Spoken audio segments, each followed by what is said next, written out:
So if I want to make sure that my team is taking this time for themselves to reset, recharge so that they can show up as the best version of themselves at work, I need to be modeling that, and I need to be setting in ways of working within our team that allow for that.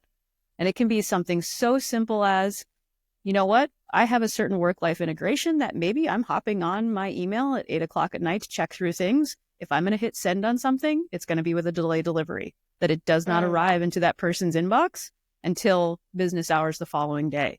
If I know that one of my teammates is on vacation, I'm going to put a delay delivery on that email for the day that they come back, not anytime while they're out. Hello, greetings, and thank you for tuning into RAA Talks podcast.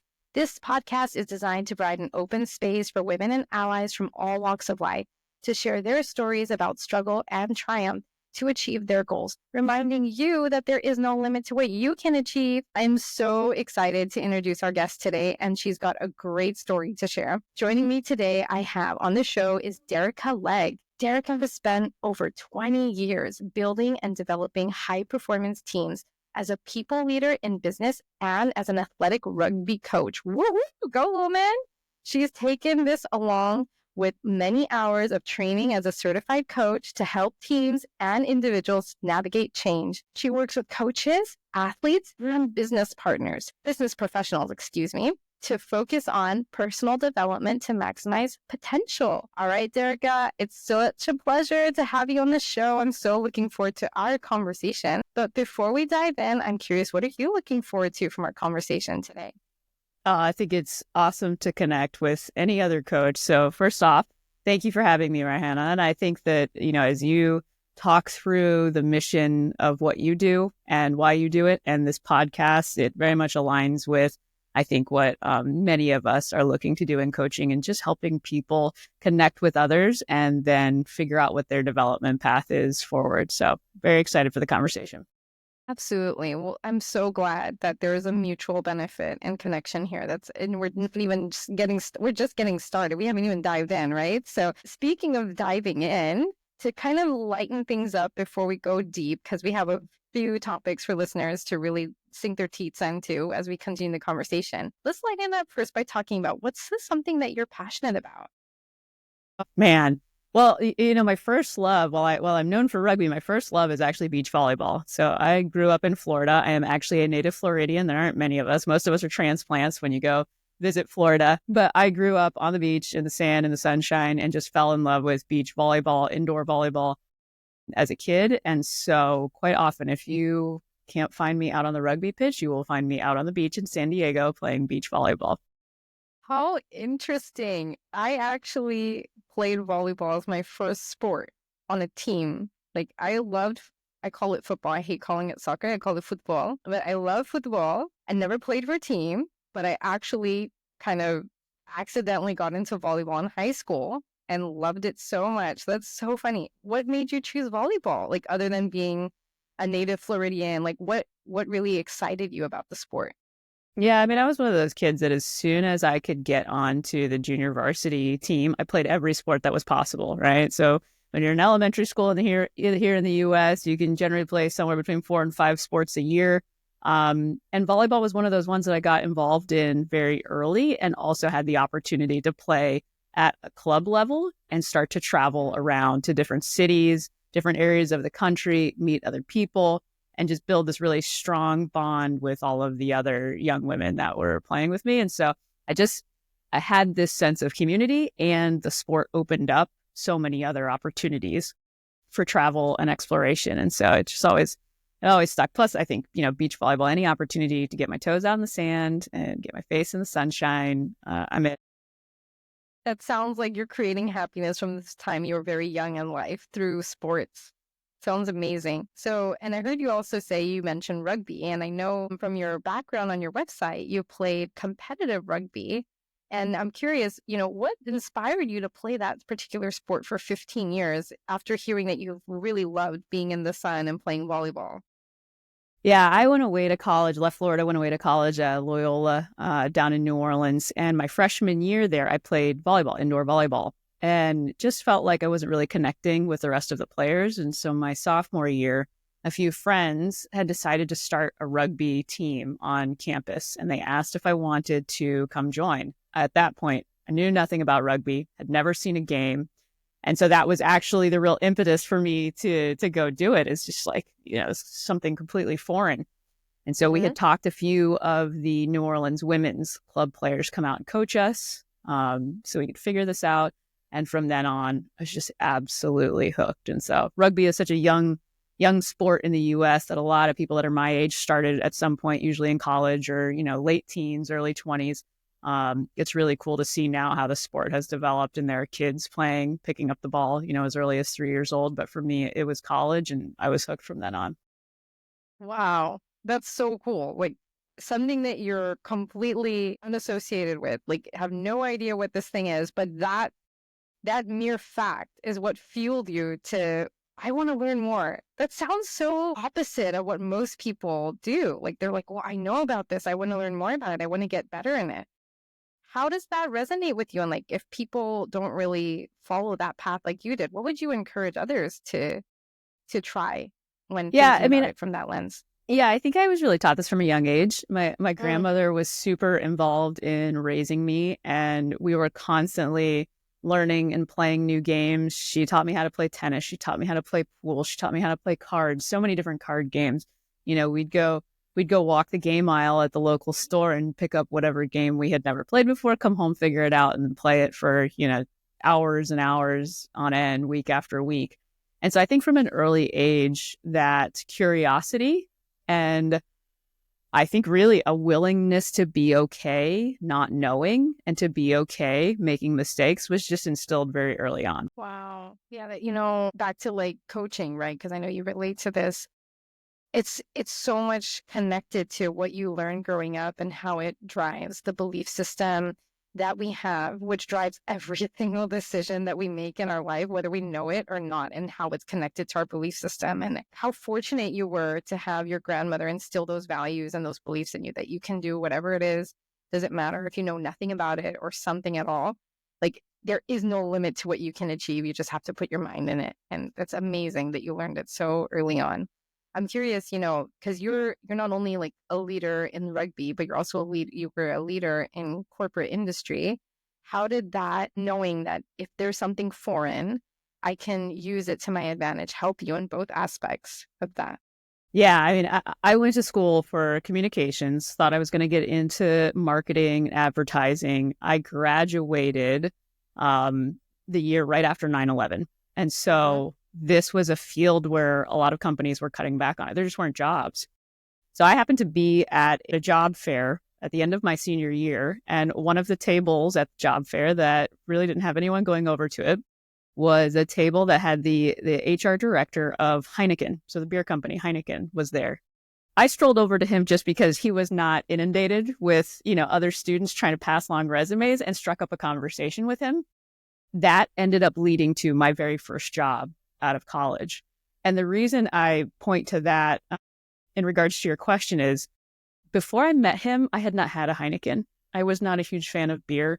I was 21, young female, stepping into a multinational corporation, that sells beer, had such an intense experience with imposter syndrome right out the gate, stepping into that I had to really lean on those early lessons around be okay not knowing and be okay making mistakes, and know that that's where the fastest learning often happens. That's where the deepest lessons that really stick often come from. And so I think I have leaned on those lessons from a very early age in multiple areas throughout my career, but certainly straight out of college, stepping into that first corporate role. So that's pretty tough, like intense, like going into this multinational company. You mentioned imposter syndrome. So, I'm going to touch that. I'm not going to let that one go. But I mean, straight out of college, your first job is in a multinational company. You're already feeling like you didn't fit in. You talked about a couple of strategies that got you through that, but I want to take it back a little bit. What did you actually have going through your mind that made you feel like I'm definitely experiencing imposter syndrome in this role? I mean, there's that, we have all felt this at some point where you're sitting in the room and it's almost that a little gremlin sitting on your shoulder saying, which one of these is not like the others? Yeah. You're looking around and you don't look like the rest of the room. You're kind of questioning, am I dressed appropriately for this? You find yourself just a lot quieter, questioning everything that is about to come out of your mouth. How's it going to sound? What are people going to think? I mean, you're just so spun up in your head about all these little details that, we don't think about when we're in environments where we feel safe and comfortable and at ease. That's so interesting. Yeah, I totally relate. And I'm sure listeners can relate to that as well. Like, especially even if it's your first job or your 10th, even starting in a new company you can definitely feel things like what you just described. And with you, like, I mean, you've described it in your first job. I'm wondering, since you went from working and was it HR that you mentioned in Heineken at the start? It's interesting. Back at that time, Heineken had a really great management development program where they would bring a few candidates in. You had several rotations through different departments, and then you would be set on a particular track. So I was always earmarked for that sales track. But I did some rotations in different departments and then eventually got into sales and then eventually field marketing and marketing throughout my career. Okay, got it. That's interesting. Okay, so you started in this sales track, and then I remember seeing that you even went into like director at PepsiCo, and then their last position was chief revenue officer. So as you navigated these different paths in leadership, I'm curious, how has that imposter syndrome shown up for you at all as you progress through your career? And could you tell us more about that if it has shown up? Yeah, nobody's immune to it. The people that say that they're not feeling it, they're either not in tune to what's happening, or they're unwilling to admit it. With every single move, even if it was a lateral move, there's always the, first few days, first few weeks where you're just trying to figure out, how do I fit in here? Like, have I bitten off more than I can chew? Do I know what I'm doing? Like, am I up for this challenge? And I think because I have always sort of had this draw and curiosity towards things that I've never done, towards things that I've never experienced, I was quite regularly throughout my career put into situations where there was a steep learning curve. And I was grateful for it, but it guaranteed that I was going to feel that imposter syndrome, for a period of time as I was just getting up to speed. Yeah. Wow. And as you mentioned, like, you're not immune to it, right? And you were guaranteed to experience it because you were put in those situations with a high learning curve. What were some of the strategies that work for you? Like, obviously you talked about, like, you have this really strong belief that if it's foreign, I'll get through it. I know I can, because your grandmother instilled that. But in addition to that, I'm curious, what other strategies, resources did you have available to you to help you along the way as you were climbing the ladder? Yeah, I didn't have this early on, but it's something that I've come to really lean on in the latter part of my career, is finding someone that I trust to tell that to. Just finding someone that you trust, that you can be vulnerable in front of, and to say, man, I have no idea what I'm doing. Man, I am so unsure of myself, And so I think, anybody that's stepping into a new situation or feeling a bit of that, find somebody that you trust that you can at least say that out loud to. I think the second piece is just giving yourself a little grace. Any time that you're going to try something that is a level up, something new to side, whichever way you're going, any time that you are attempting something new, you have to expect that there are going to be some hiccups. You have to expect that there are going to be some mistakes made, and just giving yourself a little grace through that period as you're learning is really helpful. And I think the last piece is really this reframe around what a mistake is. I have gotten to the point now where a mistake is a learning opportunity. Like, the hardest lessons I've learned have been the biggest mistakes that I've made, and man, has the lesson stuck, and I do not make that mistake again. And I stress this, with the teams in business that I've developed. I stress this with the individuals that I coach, and I stress this with the athletes that I train now as a head coach for rugby. Is all those little mistakes that you're making on the field, that you may be making throughout the day, those are all learning opportunities. And if you can stay in that space of continuing to reframe the error as, okay, I just got a little bit better at something, right? I just figured something out the hard way. It allows you to give yourself a little more grace. Yeah, I love that. First of all, those points that you mentioned, like having someone you trust, giving yourself grace, and reframe. I think those are some really good tips. I just wanted to recap them for listeners. And when you talk about that reframe, it's so powerful. Like it's such a powerful coaching tool. But as you mentioned, you use it with businesses that you work with. You even use it on the field and clients. Like it's such a multi-functional tool that can be used even outside of coaching.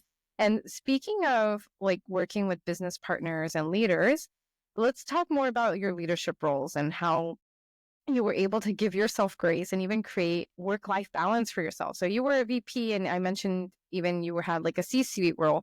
How did you make work and life work for you so you had the best of both worlds? Yeah, I was really fortunate to the time that I worked at PepsiCo. It was under the tenure of Indra Nooyi, very well-known PepsiCo CEO for a long time. Wow. And she got asked regularly about work-life balance, right? She's a mom, 2 children. She's a wife, obviously leading a massive multinational corporation, many, many thousands of employees sort of under her leadership. And she was just very honest about it's not about balance. There's no 50-50 here. And what we need to start thinking about is work-life integration. How do you think about the give and take that needs to happen throughout the day, the week, the month, so that you can show up for your kids, so that you can show up for your spouse, so that you can show up for yourself, even in addition to everything that you're doing at work? And that message really stuck with me during the time that I was at PepsiCo, because it is an organization that is very results driven, and it will take from you as much as you are willing to give. And you could easily find yourself sort of neglecting some of those other areas. And so I think I was always very thoughtful about what are the things that are present when I am at my best. And as soon as I start to lift some of those things off, right, I'm getting enough sleep. I'm drinking enough water. I'm thinking about my nutrition, getting enough protein in. I'm doing something physically active. I grew up in Florida, and so sunshine's really important to me. As soon as I start listing off some of those things that allow me to show up as the best version of myself, and I know that at work, I want to show up at the best version of myself, it's imperative that I build some time in for all these other things and all of these other people that give me energy too. But it was really Indra standing up and answering that question again and again and again throughout her career, and this phrase of work-life integration that I think solidified the perspective for me. That's so interesting. Thank you so much for sharing that. And I remember recently, even Jeff Bezos was talking about it long after Indra knew he brought it up. So it's like it went from work-life balance to work-life integration. And now I don't know if he coined it, but I remember him saying it. There's the concept of work-life harmony. So it's no longer that you say at this specific time, I'm going to go walk my dog. And then at a specific time, I'm going to have my meeting. It's all about when you're going to be able to make these happen. You're just kind of going to go with the flow, because someone could just bring you and say, hey, we need to pull you into this urgent meeting to make a decision. Well, you can't really go and walk your dog at that time, but you still have to find a way to make it work, because you can't say, no, I can't show up. So I totally get what you're saying, and it makes so much sense, because it's not so much about keeping them separate, but kind of figuring out, how do they work together? How can we look at them both in a positive light and like as a unified whole, but still kind of making both of them work by understanding at work, when are things peak season for us? Like you're in marketing. So if you have like a product launch coming up, obviously that's going to be peak season for you. You're going to have more like longer nights and maybe even working weekends. So you might have less time for your family and less time for being outside in the sun. But when it kind of dies down, you can integrate more of that family time and have more of that like vacation and longer hours spent with them, and maybe even working less hours during the week, or even like Friday off and so forth. But that's what I'm thinking. What did you actually do when it was like a valley in the peak season for you? Yeah, I mean, very similar. And this is part of, I think, what's so great about coaching. We talk about the whole person, right? You don't like take off one hat at 8 a.m. when you step into your job and stop thinking about your children all day long, and then take your work hat off at 5 p.m. and stop thinking about the big deadline that you have coming up. Like it doesn't work that way, right? These things are on our mind. They're stressors, or the things that make us happy, and they affect everything. I think the key is when you do have the opportunity to really reset and recharge, that you take it. And whether that's your allotted vacation time, whether that's, to your point, downtime and seasonality, when you have those moments sometimes throughout the day, or days and weeks throughout the year, that you're really thoughtful and purposeful about taking that to reset and recharge. Yeah, that makes total sense. And I wanted to mention this that you brought it up earlier about understanding yourself. Like the first and most important relationship in your life is the one you have with yourself. And I loved how you said, I need to ask myself the question, what do I need to show up as the best version of me? And you listed a couple of that things, like sleep, for example. I think that's one thing we as people and especially leaders feel like, oh, if I slept less, it's like a positive thing. I show up better because I slept less. I got more done. And that's not always the case. It affects our overall presentation, how we show up, how we make decisions, and how we communicate and interact with other people. And speaking of that, I'm wondering, as a leader in several different companies, what were some of the most important factors for you in building and sustaining high performance teams across those different industries? Yeah, I think to pull on this thread, some of it was just modeling the behavior. So if I want to make sure that my team is taking this time for themselves to reset, recharge, so that they can show up as the best version of themselves at work, I need to be modeling that, and I need to be setting in ways of working within our team that allow for that. And it can be something so simple as, you know what? I have a certain work-life integration that maybe I'm hopping on my email at 8 o'clock at night to check through things. If I'm going to hit send on something, it's going to be with a delay delivery, that it does not arrive into that person's inbox until business hours the following day. If I know that one of my teammates is on vacation, I'm going to put a delay delivery on that email for the day that they come back, not anytime while they're out.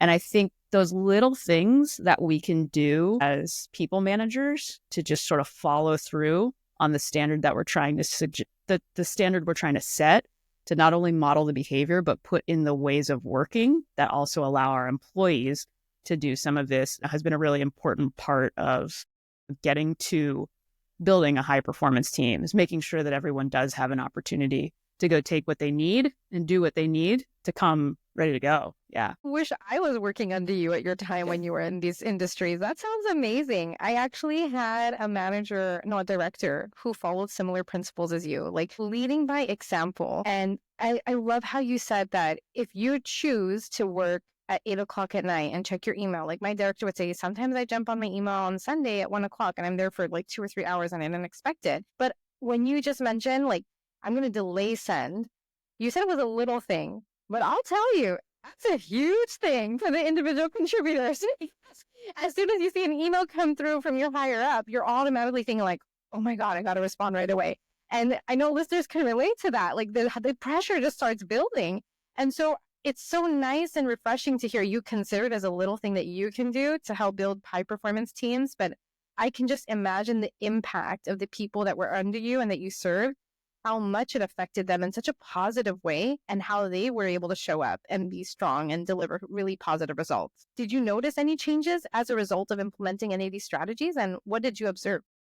Yeah, I mean, I think it's great when you have especially multiple layers within a team, that the lead sets the standard and then you start to see it trickle down, and you start to see, when you come together as a group, people are recognizing, acknowledging how different this feels than maybe other teams that they've been on because of something so small as one of those little tweaks in a way of working. And I think, when you get to a point in your career where you're a people leader, it's not just about the team that you're managing. It's about the ripples that you can create as those people go on and manage teams down the road in their career.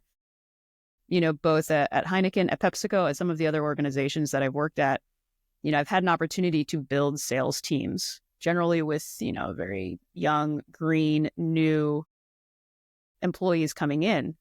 And we're sort of setting the standard for how they experience work, what they think is possible in terms of culture and team, and then hopefully what they take forward in their own management style as they go and, grow their career and move up the ladder. But yeah, it's cool to see when it starts to spread and trickle and people recognize that this feels a little different than teams I've been on before. Yeah, that's awesome. And I'm sure it created more loyalty with the company and even with the team that people were on when they're feeling that. Like it's more of the culture, I feel, what people resonate more with than the actual work that they're doing or the paycheck. Yeah, and So, you can see it show up on employee engagement scores and surveys. Like you see that sort of thing reflected in responses. But I think the other piece, and this gets to maybe a bit more of your original question around building high performance teams is something that I think is so critical to getting to that point is each member of the team knowing what their unique contribution is. So not just where are we going, what are the ultimate goals we're trying to get to, what's the vision, not just what's my role within this, but me understanding what's my role, what's your role. And we've built up this trust and confidence in one another that we can have healthy debate and dialogue around the thing that we're trying to work on. When you allow people and enable people to rest, reset, recharge in whatever their way is, they always show up as better versions of themselves and are able to lean into that unique skill, that unique thing that they bring to the team so much more. Well, that makes total sense. And prioritizing human beings first makes a total difference in how they're going to show up and really perform for the company because they know that you have their best interest in mind.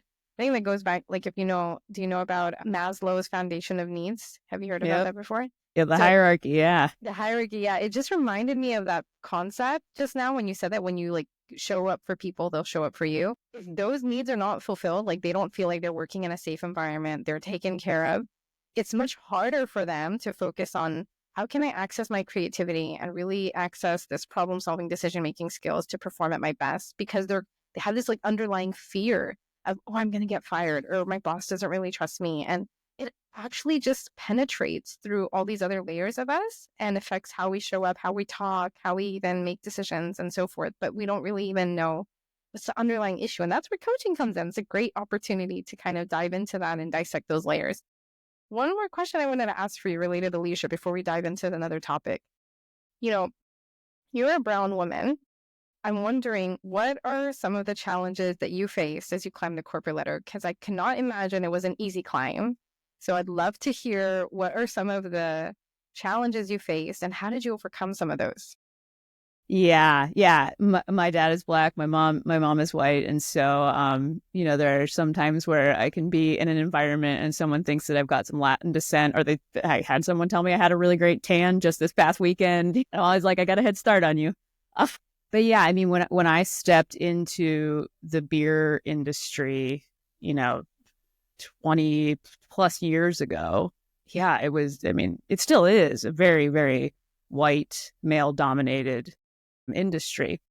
And I would say that across most of the beverage industry too, there are some companies that have made some great strides. And I would say the industry in general is moving in the right direction. But as you progress throughout your career as a young female of color, I mean, you very quickly become one of one in the room. And so I felt that at every step.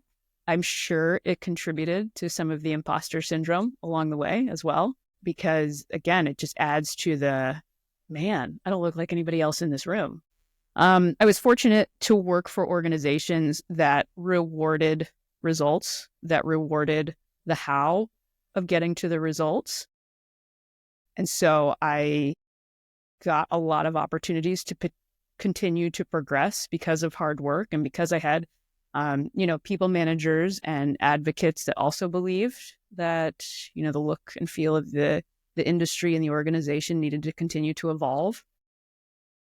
But yeah, I've felt it at every step. I was in a meeting maybe, I don't know, three years ago in the wine industry. I was working in the wine industry and, walked into this room of 30 individuals and was one of two women in the room. I would say I was the only person of color in the room. I think the average age was probably 90% of the individuals in the room were 45 and older. And I think that what stood out to me is we keep talking about how we want to be able to connect with different consumers. But if the most senior level and the couple levels below that are that homogenous, it's very difficult to really figure out how to recruit and connect and address the needs of a more diverse consumer base if there's no one sitting at the table raising some of those unique challenges and issues. And so while I felt it, of course, a ton, as a 21-year-old stepping into Heineken headquarters in New York and many of the other places, that I moved. Fast forward, 20 years, and it's still very prevalent, especially at the highest level. That makes so much sense because, excuse me, as you mentioned, if you're trying to reach a more diverse, basket of consumers, you can't really do it if you don't know what their problems are, where they spend their time, what are their interests, what do they like, where do they hang out? Like, you have to have either walk their shoes to some extent and done like market research, or have the people who are part of those groups in the room. And if you're not ready to do that, then how can you have like a win-win at the same time? Like it doesn't really make sense. I'm curious, as you mentioned, you were the only one in the room, and you were the only person of color in the room. You mentioned it was like 20 years ago and then 3 years ago, but in the most recent experience, I suppose, how did that make you feel? And then what did you do about it to make sure your voice was heard, guaranteed?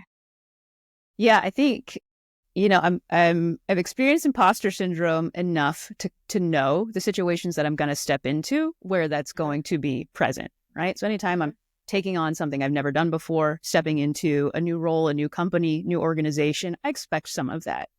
To walk into a room, though, where you are expecting to know all the folks in the room and you know the topic and you've been in role for a while, and to be hit with that in such a visual and visceral way, it was almost like being pulled back to feeling that for the first time because I wasn't prepped for it. I wasn't expecting it. And it took a minute for me to, again, get out of my head and stop sort of comparing myself to everyone in that room, stop thinking about what was going to come out of my mouth, stop thinking about like what was I wearing that day, like all of those, stop thinking about what seat I had chosen in the room. I mean, all of those little things. Yeah.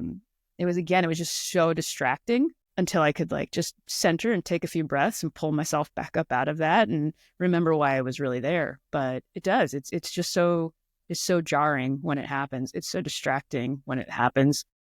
And it doesn't serve anyone. Certainly didn't serve me, and it didn't serve anyone else in the room because they also weren't getting my input for however long it took me to get out of my head. And when it makes sense that you say that. And I think it's empowering that you were able to kind of turn that off, accepting that this is there. Like I have some element of imposter syndrome, even if I experienced it already 150 times, it's there.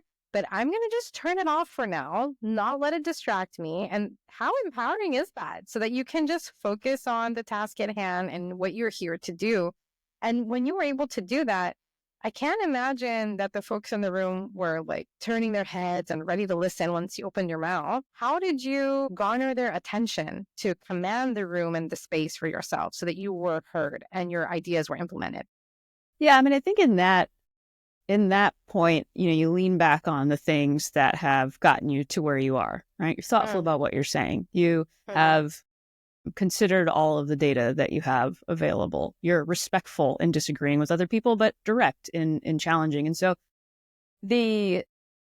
speaking in that room, as soon as I was able to pull myself back into why I was there, it was fine. What I did find fascinating is, you fast forward a few hours, we go to lunch and we're all sitting around at different tables. And I leaned over to a close colleague, and I know that there is power in saying things out loud to someone that you trust. And so part of, how I wanted to sort of work through this was to acknowledge it now, right? With someone that I trust, one-on-one. And I leaned over to him and I said, it was a little jarring to walk in the room this morning. And he said, why is that? And I said, look around the room right now. He said, how many other women do you see? And he said, one. And I said, okay, how many other women of color do you see? He said, none. And he said, I've never noticed that. He said, I didn't notice it. And I said, imagine if you had walked into this meeting at 8:00 this morning and the other 29 participants were African-American women. You would notice it. He said, that's what happened this morning when I walked in that room. And it caught him. I mean, and I think because we have that type of relationship, we can have that kind of dialogue, and more dialogue like that needs to happen to bring awareness to this. But I remember that also being a really powerful moment of finding my way back out of whatever was in my head during the meeting, but then also finding a constructive way to bring awareness to this to someone that's at a level that can actually influence this if he's aware of it. See, he's not doing anything wrong, right? He's not against any of us. He's just completely unaware of it. And I think that was also a really good learning moment for me too. That's a beautiful reminder that so many times we're getting in our own way. As a fellow woman of color and a diverse person across many different spectrums, I totally relate with that. Like, I start feeling like they're thinking this about me because I'm wearing a hijab or I'm dressed so like with so much loose clothing on, and I'm totally going to stick out like a sore thumb. What are they going to say? And I'm like, I have a mask on. Oh, they're not going to hear what I'm saying. So they're going to totally disregard my opinion. And the list goes on. Like, whether you're Black, you're mixed, or you have like a strong accent, we start like making these assumptions about other people and how they're going to respond to what we're saying, and then how they're going to take that in. And then the response that they give back is like, oh my God, I knew they were going to say that. Or they're just saying it in a different way, but there's some other hidden agenda. Like, we start getting in our own heads so much that we don't even realize the person on the other end probably doesn't know anything about what's going on in our own minds. And the one example that you just brought up is like, I just let him know and like presented that awareness, and how impactful that was for that person, that they can now lead their next meeting knowing this, and they can actually do something about it if they choose to. But now they have the choice. It's not longer that they're no longer aware.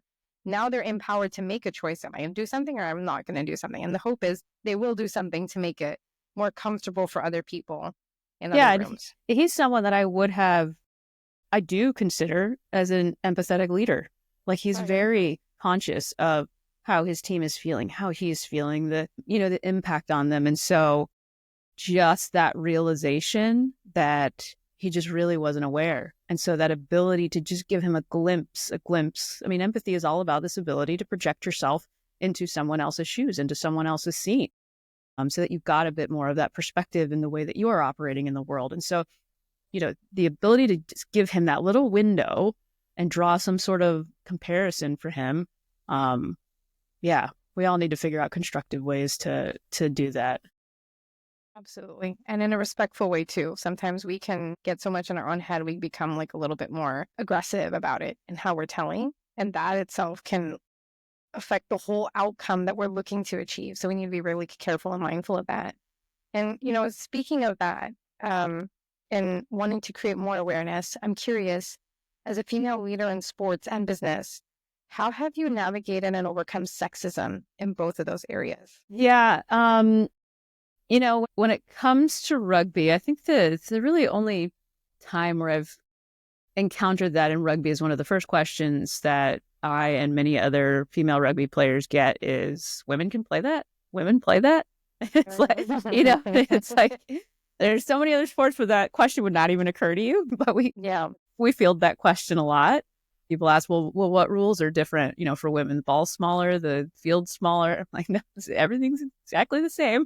But what I do find interesting is, quite often I am at coaching clinics or some sort of coaching education, and you're just so aware of the number of men in coaching positions.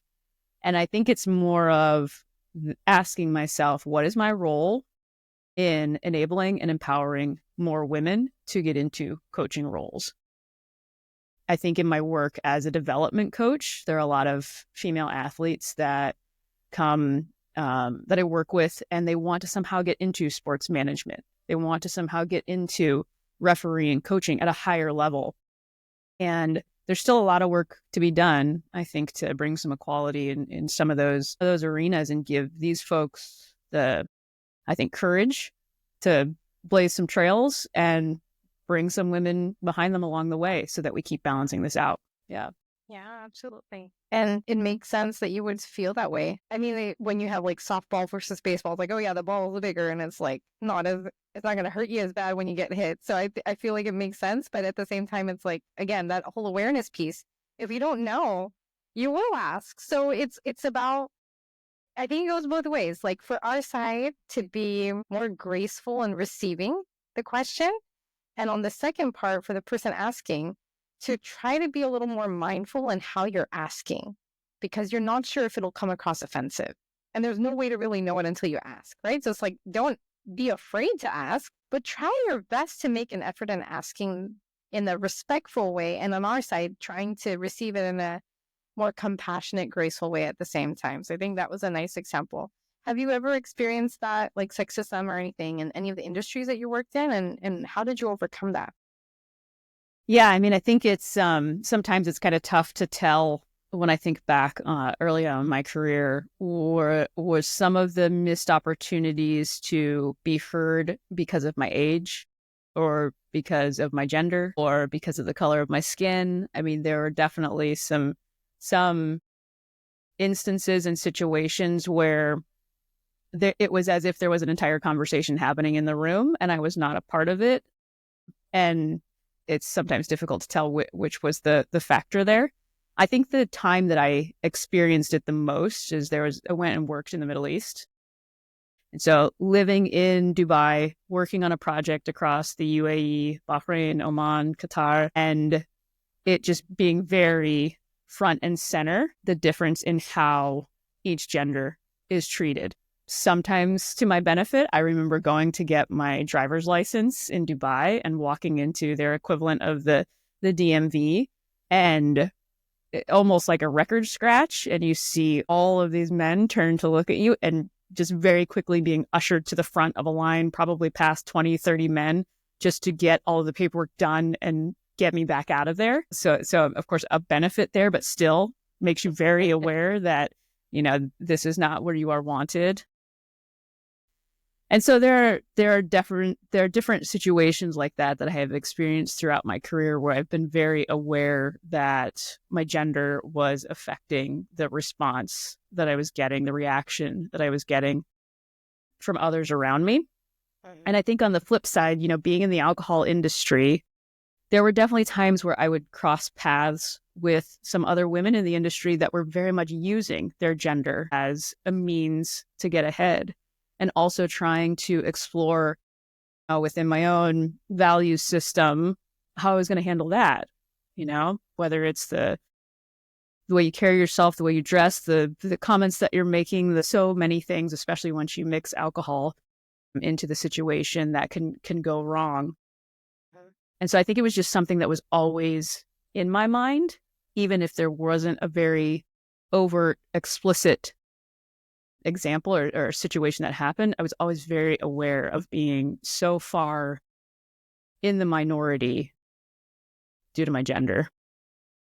And I'm glad you brought that point up, because it's not just men being sexist towards women. Like, women can also use it towards their own advantage. And sometimes we don't even think about that as women. We're just like, oh yeah, men are the problem. We're in these male-dominated industries. Like, they're clearly the problem where we can't make our way through. But sometimes we forget how we're indirectly using our status as a minority, whether it's a woman or women of color and so forth, to our advantage. And it might not be used in the most fair way possible. To your point about the whole Middle East part, I think it's, someone of Islamic belief, I think it's a combination in how you were noticing like a difference in how women and men were treated. It's a combination of how the culture is and how religious belief is. So like for men in the culture, like if I go to a religious facility, it's very common for men not to make eye contact with women, but it's all in the form of respect. Like, I respect you and honor you as a woman. Therefore, I will not make eye contact or engage physically with you out of respect that I do not have any bad intentions of engaging with you. So if you didn't know that, then it would obviously feel like, okay, why am I not making eye contact? Why am I not shaking my hand? Like, it's like a business thing. You shake hands. And people tell me that all the time. Like, what's wrong with you? Like, you're not shaking my hand. And I'm like, it's so nice to meet you. Like, I'll just do it differently. But I think it's just like what you're saying earlier about that gentleman who was like in the room and you're all like Caucasian males and you're the only woman of color, and how he was so unaware. I think when you bring in like culture and religion and how they kind of integrate with each other and affect how we interact, especially when you're working for multinational companies and you go to like Japan and China and you mentioned the Middle East, like it's so different. And so I feel like it's a matter of, again, like having compassion and grace for the side that's doing unto you, but also trying your best in whatever capacity to be respectful at the same time, so that there's less, I mean, there's no guarantee that there won't be any tension or kind of like disagreements that happen, but at least you can reduce it if both sides are working towards it. So thank you so much for sharing that. I really appreciate it. And I wanted to give you time and space to comment on anything that I said, if anything stood out to you. Yeah, I think you bring up the great point about any interaction is assuming positive intent, because you really never know what's behind, what someone's doing, what someone's saying, and assuming positive intent. And if something is feeling off, offensive, catching you the wrong way, challenging a value, is opening up that dialogue to have the conversation so that you're both learning. And in some instances, it's simply, I didn't know, I didn't understand. And the only way you find that out is to start by assuming positive intent and then create a dialogue around it. Yeah. I love that. That's such a great tool to have when you're interacting with anyone. Don't assume anything negative, assume positive intent and start the conversation. Figure out what's really going on here and then take it from there and try to create more clarity so you're both having a meaningful interaction where both can benefit. Oh my God, this has been so good. So my last topic for you is on ageism. And I'd love to hear more about your experience with ageism, whether it's, working with younger folks or working with people that are much older than you. And how did you combat that? Yeah, I think there's two areas that come up for me. I think back to early in my career and being young, early in my 20s, trying to operate in, an industry that was very much dominated by older men, and trying to find my authentic way to share my opinion, and share what I was thinking, my contribution to the conversation, and find my voice, because, I moved out to Michigan when I was 23 to start working in sales, that sales track that I told you about that Heineken had me on. And, living in the Midwest as a young woman in the beer industry, you walk into that room the first time, and I have been mistaken as the demo girl before. I have had this happen multiple times. And just sort of, again, assuming positive intent, but knowing that this is entirely related to my age and my gender, and just finding the right way to assert myself, get my seat at the table, and then contribute productively and positively to the conversation. So I think that was very present in my mind early on in my career, just as I was experiencing that. And now in my work, with athletes that are working through what's next after playing their sport at the highest level, many of them are trying to get into a workforce that has 5, 10, 15 years on them, and trying to figure out how to get into a role at the age that they are, articulating the skills that they've gained from all of these years playing at the top level of their sport, but people expecting them to be so much further along just because of how old they are. And so that's something I navigate often with clients as they're trying to figure out this transition. And what's the one piece of advice that you give them? I mean, okay, let me take a step back. You don't give advice as a coach, but what's one thing that's what mentors are for? But as a coach that works with athletes and helping them navigate this path of how do I reintegrate into this corporate working society, what have you found that works for them? Yeah, we spend a lot of time on the skills that they've gained in their sport and articulating them in a way that you can bridge that gap for the person that's sitting across from you.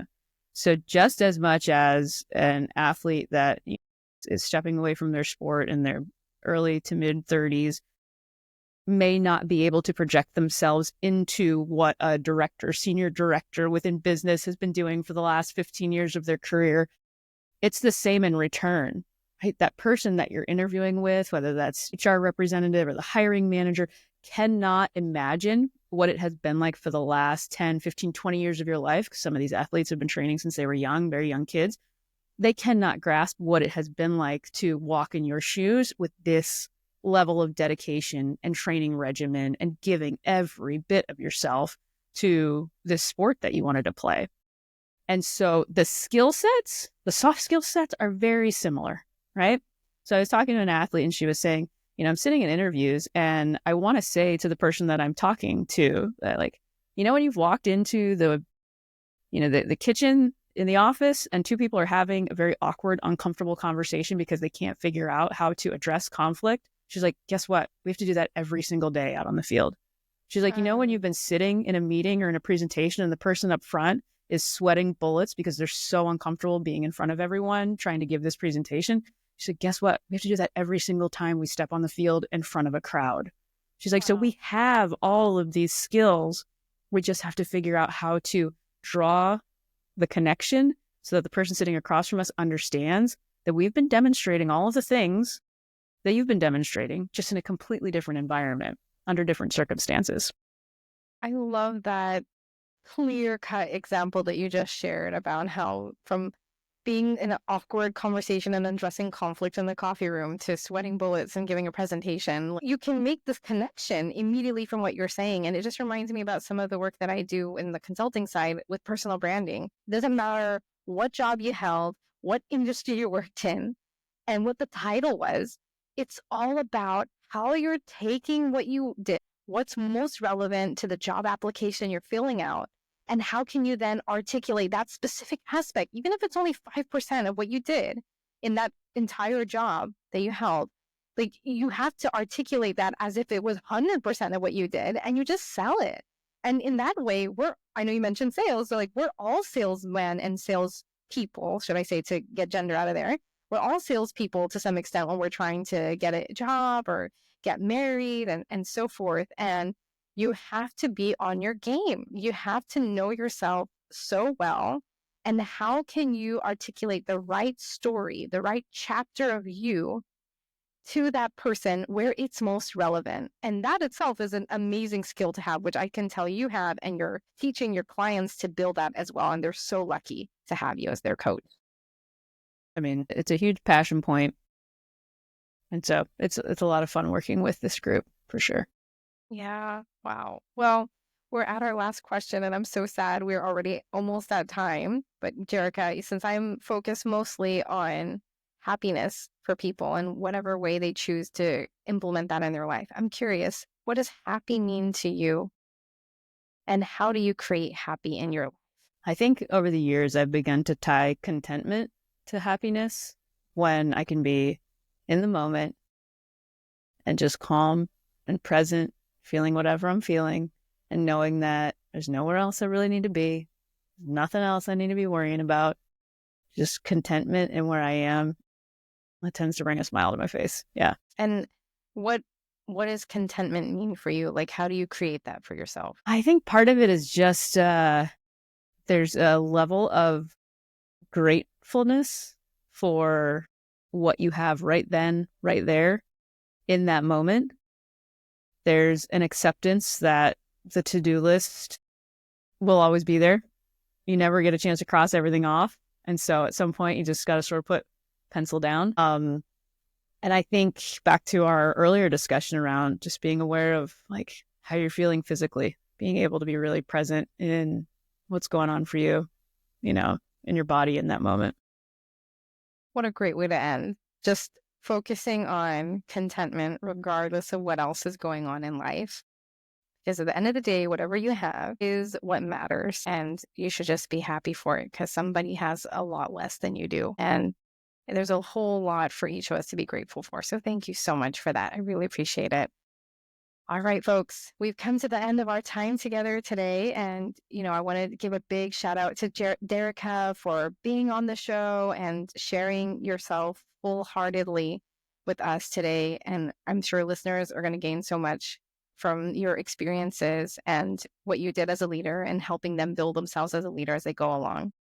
Listeners, before you go, I want to make sure you subscribe to this podcast, give me a follow on LinkedIn, Instagram, and YouTube. And if you have any requests for future topics or speakers, you can send me an email at Raihana@rawcoaching.com. I'll drop that in the show notes. And one thing I forgot to ask Derrika, for folks who would like to get to know you better, maybe schedule a virtual coffee or in person, are you open to any of that? And if you are, what's the best way to get in contact with you?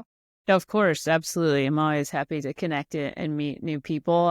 You can hop on my website, thenextplaybook.com, and there's an email right on there that you can send a note over. And then we're up on social, so Instagram, LinkedIn, same thing. You can find me on LinkedIn at Derika Legg, and then also Instagram and LinkedIn at The Next Playbook.